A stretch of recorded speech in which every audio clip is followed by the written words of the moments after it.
சுமந்தலே சுமந்தவங்க பிள்ளையதான் நன்றாக இருந்தாதான் ஆசைப்படுவார்கள்.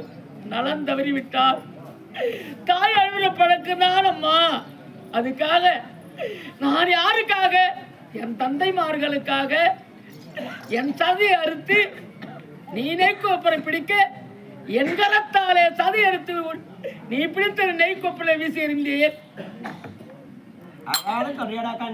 அதுக்காக என்னம்மா அப்பா இருக்கும் போது உனக்கு ஏன் பேசணும்? நான் பெற்ற கண்ணே எப்படி துணிந்து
தலகீது கொடுக்க தங்கமே